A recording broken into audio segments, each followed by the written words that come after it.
For more, we are joined by Ryan Bohl. He's a senior Middle East and North Africa analyst at RAIN. Ryan, so we are getting conflicting signals here, and Washington talking about productive talks, while Tehran denying any negotiations. So is there a real diplomatic opening here or not?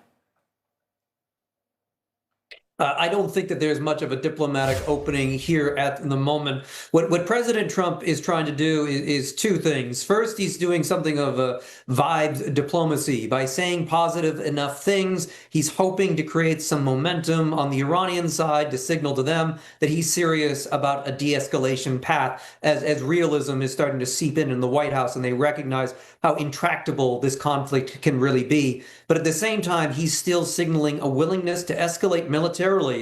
Marines are on their way to the Persian Gulf, potentially for landings on Iranian territory.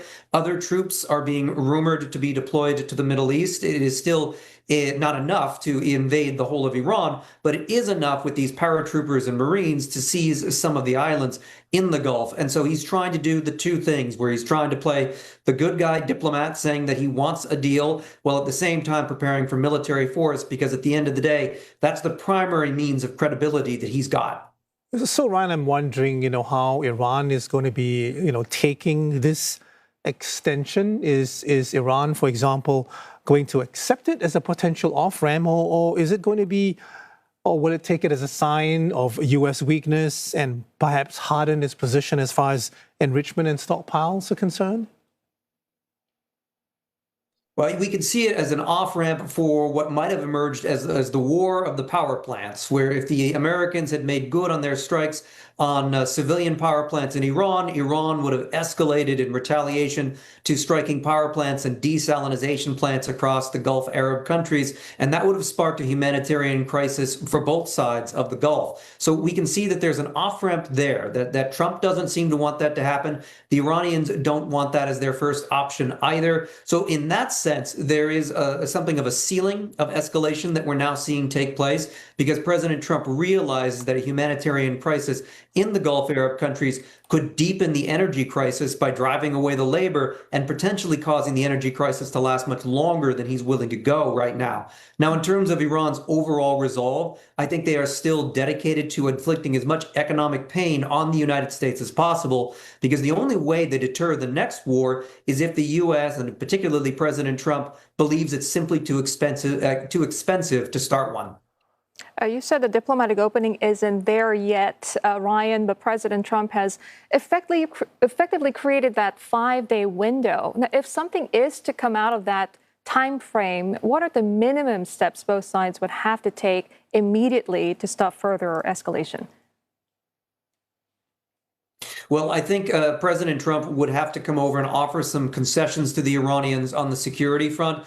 What the Iranians want to know is that this is not going to continue the cycle of wars and airstrikes on them that began in April of 2024. They've now endured, this is the fourth round, the most violent round that they've experienced, and they want some sort of guarantee that means that there won't be a fifth or sixth round in the future. President Trump isn't willing to offer that without some sort of concessions from the Iranians, but because the Iranians believe the concessions are an invitation to future attacks, that's quite unlikely, and that's why we're seeing this impasse. But there could be some other smaller breakthroughs, localized de-escalations, for example, certain shipping being allowed through Hormuz, particularly through Iranian waters, other deals that might allow energy to be flowing out of certain countries without fearing attack, even some areas where the Iranians might decide they might informally pledge to no longer strike, countries like Oman or Qatar, which have played more of a constructive diplomatic role with them in the past.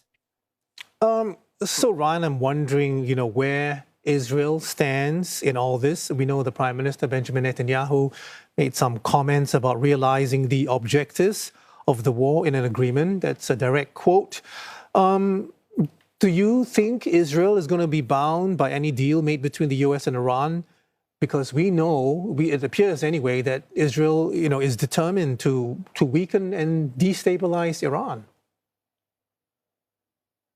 Well, the answer to that kind of is an unsatisfactory yes and no, in that I think the Israelis are getting to a point where they're tired of this particular campaign. There's only so much that air power can do, and they know that. There is no revolution breaking out in Iran, and certainly Israel can't invade Iran to overthrow its government. And there's a ground war that the Israelis are escalating on their own border in Lebanon, and they want their assets and economic power to be drifting back towards that military center of gravity that is really close to home. And that does mean at a certain point they need to de-escalate with the Iranians, if only to preserve that military and economic power, and of course that war support from their own population to continue that campaign. So if President Trump came out with a ceasefire and kind of the baseline somewhere around Passover and says, we've done all we can, mission accomplished, I think the Israelis would buy into that in the short term. But in 6 months, 12 months, I think the Israelis will look back at Iran, and if the Islamic Republic is still standing, believe that they have to do what they call mowing the grass, which was used in Gaza a great deal to destroy infrastructure, and believe that that would deter Hamas. It obviously didn't work against Hamas, but I think that's what they're drifting towards with the Iranians, is that with control of the skies, they'll be able to carry out new air campaigns more or less at will, and then go to a lull where they rearm and rebuild and assess how much damage they've done to the Iranians. And Ryan, if talks do break down, what does escalation look like in the next few days and weeks? I mean, do both sides have much room left to keep escalating? Certainly, the power plants are the top of mind. The desalinization, especially on the Gulf side, are at the top of my mind.